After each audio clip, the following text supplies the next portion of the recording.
Assalamualaikum warahmatullahi wabarakatuh. Kami dari kelompok 9 studi independen di PT Sitek IRP Indonesia akan melakukan skenario migrasi data. Adapun anggota kelompok kami yang pertama adalah Laila Nur Auliani yang melakukan instalasi modul dan basic setup, lalu ada Lutfia Aisyam yang akan melakukan migrasi data pada modul point of sale, dan juga ada Mayang Pertiwi yang akan melakukan migrasi data pada modul inventory. Migrasi data dalam Odoo itu sendiri adalah proses mengambil data dari sistem yang lama atau versi Odoo yang lama dan mentransfernya ke sistem atau versi Odoo yang baru. Tujuan migrasi data adalah memastikan bahwa semua data yang diperlukan untuk operasi bisnis yang lancar dapat diakses dan digunakan di lingkungan Odoo yang baru. Manfaat migrasi data itu memberikan keuntungan dengan melakukan perlindungan menyeluruh dan integrasi data yang kuat. Ini juga membantu mengurangi biaya untuk perangkat penyimpanan yang tidak efisien, yang pada gilirannya meningkatkan profitabilitas bisnis. Skenario pada video kali ini adalah melakukan instalasi modul, basic setup, serta proses import data pada modul accounting, POS, inventory, purchase, dan konfigurasi umum pada Odoo. Adapun master data yang akan kami import adalah master data dari perusahaan retail. Halo teman-teman semua, perkenalkan saya Laila Nur Auliani dengan NIC CP160. Di sini saya berperan sebagai staf IT yang bertugas melakukan instalasi modul dan basic setup. Nah, di sini saya akan login sebagai administrator. Langkah pertama yang akan saya lakukan adalah terkait dengan instalasi modul. Pada home menu, klik apps. Nah, di sini saya sudah menginstal atau mengaktifkan beberapa modul, di antaranya ada accounting, inventory, purchase, point of sale, lalu ada manufaktur, sales, dan kontak. Nah, di sini modul-modulnya sudah terinstall ya, teman-teman. Selanjutnya, tugas staf IT adalah melakukan konfigurasi terkait user administrator. Tetapi sebelumnya kita perlu mengaktifkan developer mode terlebih dahulu pada setting yang ditandai dengan ikon kumbang. Nah, di sini sudah muncul ikon kumbangnya, artinya developer mode sudah aktif. Selanjutnya, saya akan melakukan beberapa hal untuk setup user administrator. Kita ke home menu, lalu kita ke setting dan manage user. Di sini ada user administrator, kita klik, lalu kita scroll ke bawah. Pada bagian teknikal ada 3 komponen yang perlu kita checklist. Nah, di sini yang pertama adalah manage multiply warehouse agar kita bisa membuat lebih dari 1 gudang. Kita checklist. Selanjutnya ada multiply stock location supaya kita bisa membuat lebih dari 1 penyimpanan. Selanjutnya ada multiply unit of measure agar kita dapat menentukan satuan produk. Untuk yang lainnya menyesuaikan default yang sudah ada dari Odoo. Jika sudah checklist ketiga tadi, kita klik save manually. Selanjutnya saya akan melakukan setup terhadap data perusahaan atau companies. Nah, di sini kita bisa klik perusahaan migrasi data kita ini, lalu kita lengkapi datanya.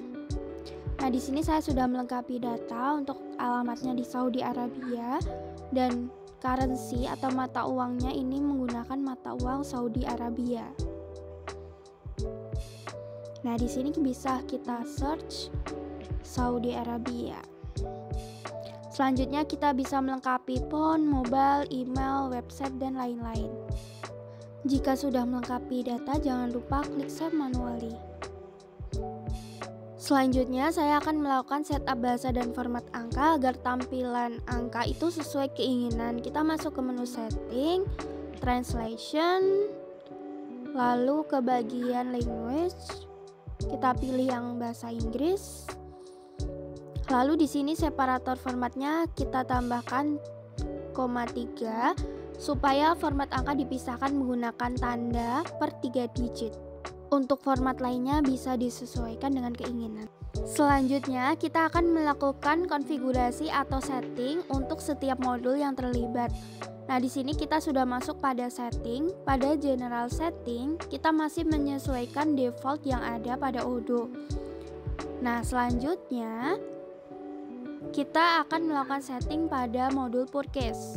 Di sini dapat dilihat bahwa saya sudah melakukan setting sebelumnya.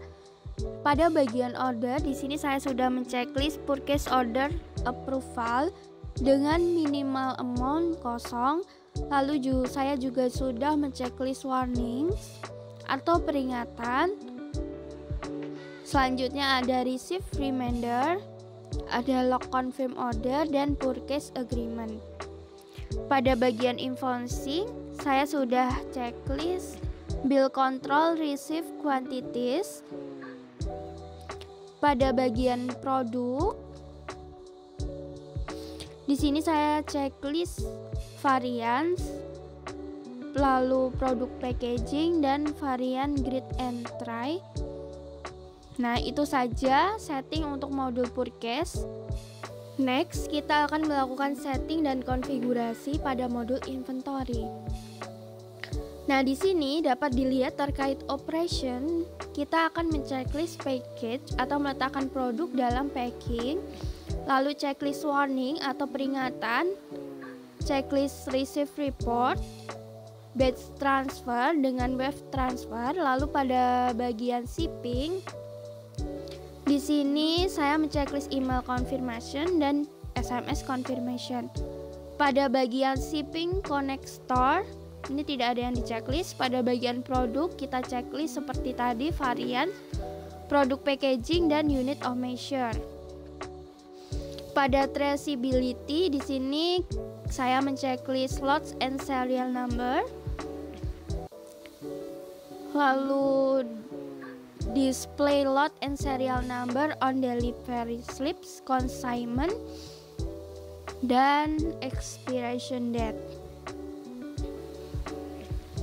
Lalu pada bagian valuation, di sini saya menceklis landed cost untuk menambahkan biaya di luar pembelian. Selanjutnya pada bagian warehouse, di sini saya menceklis storage location, lalu storage kategori, dan multi-step routes. Itu saja konfigurasi untuk modul purchase. Next, kita akan melakukan konfigurasi untuk modul accounting. Tidak terlalu banyak setting konfigurasinya, kita fokus saja pada teksnya. Di sini pada bagian default text itu kita sesuaikan dengan negara kita, karena kami menggunakan Arab Saudi. Jadi sales teksnya 15% dan purchase teksnya 15%. Selanjutnya untuk currencies-nya kita menggunakan mata uang Arab Saudi atau SAR di dalam Odoo ini. Kemudian pada bagian customer invoice kita checklist print, send email, dan print in color. Itu saja setting dan konfigurasi modul accounting, lainnya menyesuaikan default yang sudah ada pada Odoo. Next, untuk modul yang terakhir adalah point of sale. Di sini kita fokus pada pricing. Nah, mengikuti pajak yang ada di modul accounting tadi, untuk teksnya kita atur include price. Nah, di sini teksnya include price. Nah, oh iya teman-teman, ketika mengatur setting modul-modul ini, jangan lupa untuk diklik save manually agar setiap setting yang kita lakukan tersimpan ya teman-teman. Kita klik save seperti itu. Nah, mungkin itu saja yang dapat saya sampaikan terkait peran saya sebagai staf IT untuk instalasi modul dan basic setup. Skenario migrasi data ini akan dilanjutkan oleh role selanjutnya. Baik, selanjutnya saya Lutfiah Aisyam CP161. Di sini saya berperan untuk migrasi data atau import data bagian POS atau Point of Sales. Jadi yang pertama kita login terlebih dahulu dengan email dan password yang sudah dibuat sesuai dengan kelompok. Lalu yang pertama kita akan import data unit of measure. Jadi yang pertama kita akan memilih modul sales, kemudian memilih favorites dan klik import data dan pilih file UOM atau unit of measures yang sudah kita buat. Nah, apabila sudah selesai, maka di sini adalah tampilan setelah upload file UOM. Kemudian jangan lupa kita import data terlebih dahulu. Klik import data bagian kiri. Nah, setelah diimport, tampilannya akan seperti ini. Nah, untuk selanjutnya kita akan mengimport bagian payment methods. Nah, yang pertama kita harus pergi ke modul Point of Sales. Kemudian kita pergi ke menu configuration dan pilih payment methods. Nah, selanjutnya kita bisa klik favorites dan klik import data. Nah, data yang akan kita import adalah bagian payment methods yang ketiga, file yang ini, kemudian kita open. Nah, selanjutnya apabila sudah selesai, maka di sini adalah tampilan payment methods yang sudah di-upload. Nah, setelah itu jangan lupa dites dan kemudian kita klik import data. Nah, setelah itu ini adalah tampilan setelah diimport. Di sini ada cash dan juga bank dari kelompok 9. Apabila sudah, maka sudah berhasil. Oke, selanjutnya kita akan ke import data yaitu post kategori. Nah, jangan lupa kita harus klik menu Point of Sales dan kita pergi ke configuration terlebih dahulu, kemudian pilih post product categories. Nah, setelah kita memilih post product categories, kita akan pergi ke favorites dan import data seperti biasanya. Kemudian kita pilih ke yang keempat yaitu product kategori. Nah, kemudian kita open, kita upload filenya dan ini adalah tampilan file yang sudah di-upload. Nah, di sini memang sangat sederhana ya, hanya ada dua yaitu sequence dan juga display name. Nah, jangan lupa kita tes terlebih dahulu. Setelah itu, maka kita import datanya. Oke, setelah diimport maka tampilannya akan seperti ini. Jadi di sini ada 3, ada chase dan ke bawahnya seperti ini. Maka apabila sudah seperti ini, maka sudah berhasil. Oke, kemudian yang terakhir yaitu kita akan import data yaitu price list. Nah, di sini kita masih di bagian Point of Sales, kemudian pilih favorites dan import data. Di sini kita akan pilih price list di yang kelima. Di sini dilakukan setelah bagian inventory selesai, kemudian upload file. Dan apabila sudah di-upload, maka jangan lupa untuk diklik import data. Dan tampilannya akan seperti ini, ada chest. Kemudian di sini ada ke bawahnya ini, maka sudah selesai untuk kita import price listnya. Baik, kemudian untuk import data pada POS atau Point of Sale sudah selesai, maka akan lanjut ke bagian berikutnya.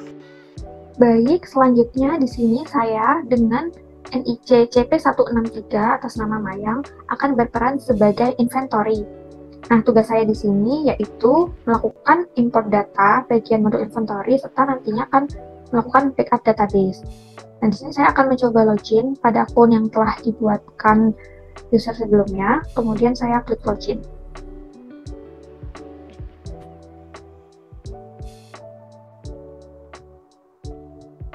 Lalu kita dapat menuju ke modul inventory. Nah, pertama-tama kita akan mencoba mengatur unit of measurement. Hal ini tentu penting karena dalam jual beli itu umumnya segala penjualan atau pembelian barang itu memiliki satuan tertentu, baik itu dalam satuan unit, kemudian kilogram atau meter dan sebagainya. Maka di sini kita bisa mengatur URM yang mana itu dengan cara klik ini configuration, kemudian pilih UM categories. Nah, ini adalah unit of measure categories yang sudah saya lakukan import. Sebelumnya itu kita bisa klik untuk favorites, kemudian import records. Nah, saya telah menyusun berbagai data di sini yang akan dilakukan import itu untuk ke UDO16. Sebagai contoh, caranya itu adalah klik upload file, kemudian siapkan dokumen dengan format Excel yang akan kita upload ke UDO gitu kan. Karena di sini maka saya klik open. Nah, sebelum melakukan import, kita perlu mengetesnya terlebih dahulu apakah data tersebut sudah valid atau belum. Yang tampilannya seperti ini, kemudian klik tes. Nah, jika muncul tulisan everything seems valid, maka data siap untuk diimport gitu. Nanti akan muncul seperti ini.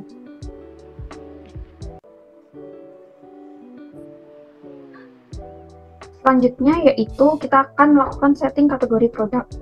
Nah, ini penting banget tujuannya untuk memudahkan kategorisasi produk apa saja sih yang nanti akan dibuat laporan di akhir. Nah, itu caranya dengan klik configuration, kemudian pada subproduct ini ada submenu produk kategori, langsung saja diklik. Nah, ini dia produk kategori yang telah saya lakukan import. Itu caranya juga sama dengan cara klik favorites, kemudian import records. Lalu lakukan upload file. Untuk filenya sendiri saya sudah namakan, urutan kedua yaitu produk kategori, lalu klik open. Nah, selanjutnya ini bisa dilihat dulu bahwa formatnya akan muncul di dalam UDO, namun tidak semuanya kita lakukan import. Nah, jika ingin mengetahuinya, maka klik tes. Nah, ini dia, karena beberapa file ini mengandung blocking errors, maka kita perlu melakukan prevent import. Gitu. Caranya dengan klik selang, kemudian ini juga di prevent import, begitu pula yang ini, dan ini. Nah, maka akan terlihat ya bahwa yang akan diimport itu ada external ID, name, parent kategori, inventory valuation, hingga costing method. Langsung saja kita lakukan tes kembali. Nah, maka muncul tulisan everything seems valid. Selanjutnya barulah kita bisa klik it. Nantinya akan muncul data seperti ini, seperti itu. Jadi kita bisa lihat untuk detailnya bahwa nanti akan muncul kategori, kemudian reverse packaging-nya, hingga inventory valuation-nya. Oke, kita akan move untuk upload produk. Nah, produk ini juga penting, yang mana akan menjelaskan secara detail produk-produk apa saja sih yang akan didistribusikan dalam penjualan. Nah, produk itu juga suatu yang bersifat kompleks, baik itu bisa diraba ataupun tidak, yang di dalamnya itu termasuk kemasan, harga, prestis perusahaan, dan pelayanan jasa perusahaan yang diterima oleh pembeli untuk memuaskan keinginan dan kebutuhannya. Caranya, kita bisa menuju ke menu products, lalu klik products. Ya, jadi terlihat ya perbedaannya bahwa ketika kita ingin melakukan kategori produk, itu kliknya di configuration, sementara untuk produk sendiri udah tersedia di menu khusus produk. Ini dia tampilan produk yang telah saya import. Cukup banyak, totalnya ada 197. Nah, ini caranya juga sama dengan cara klik favorites, kemudian import records, lalu klik upload file, dan pilih yang nomor 3 yaitu data produk. Ya, maka akan muncul seperti ini. Lalu kita akan coba untuk melakukan tes. Nah, di sini langsung muncul everything seems valid, maka teman-teman bisa langsung klik import. Ya, karena saya sudah melakukan import, maka saya akan kembali. Kemudian untuk detailnya sendiri, kita bisa coba klik untuk produk Adem Sari Hangat 24 ini. Untuk mata uangnya di sini telah disesuaikan dengan mata uang Arab Saudi ya, seperti skenario pada kelompok kami. Selanjutnya kita akan menuju ke inventory adjustment atau stock put name. Jadi inventory adjustment dalam UDO itu merupakan salah satu fitur yang juga penting, yang mana dapat memungkinkan pengubahan jumlah produk dengan memverifikasi jumlah fisik secara otomatis yang akan langsung tercermin pada jumlah stok produk. Caranya yaitu kita bisa menuju ke operations, kemudian pilih inventory adjustment. Nah, ini dia data yang telah saya lakukan import. itu juga cara yang sama, kita bisa klik favorites, kemudian import, lalu lakukan upload file, pilih yang file keempat, data inventory adjustment ini. Lalu bisa klik open, dan akan muncul tampilan seperti ini. Kita bisa adjust ya bagian yang inventory itu masuknya ke location, kemudian inventory product itu masuknya produk, kemudian untuk yang product name ini tidak usah diisi. Yang penting adalah untuk mengisi counted quantity seperti ini. Oke, ini sebenarnya bisa juga kita lihat bagian lainnya ya, ada macam-macam, namun disesuaikan dengan file kolom yang ada. Maka kita bisa klik tes. Nah, di sini juga muncul everything seems valid. Dengan itu kita bisa melakukan import data. Nah, nantinya akan muncul seperti ini, dari location, product, on hand quantity, unit of measure, kemudian counted quantity, lalu ada difference-nya, yakni perbedaan antara on hand dan juga counted, lalu ada schedule date, dan juga user. Selanjutnya yang terakhir adalah melakukan backup database. Nah, kita perlu melakukan logout akun terlebih dahulu. Kemudian di bagian bawah ini ada tulisan manage database. Kita bisa klik aja. Nah, kemudian kita menuju ke database kelompok kami, yaitu migrasi kelompok 9. Nah, ini bisa diklik backup, lalu tinggal masukkan master password yang diinfokan oleh tim IT. Dan terakhir, klik backup. Oke, sekian penjelasan dari saya. Kurang lebih mohon maaf dan terima kasih teman-teman.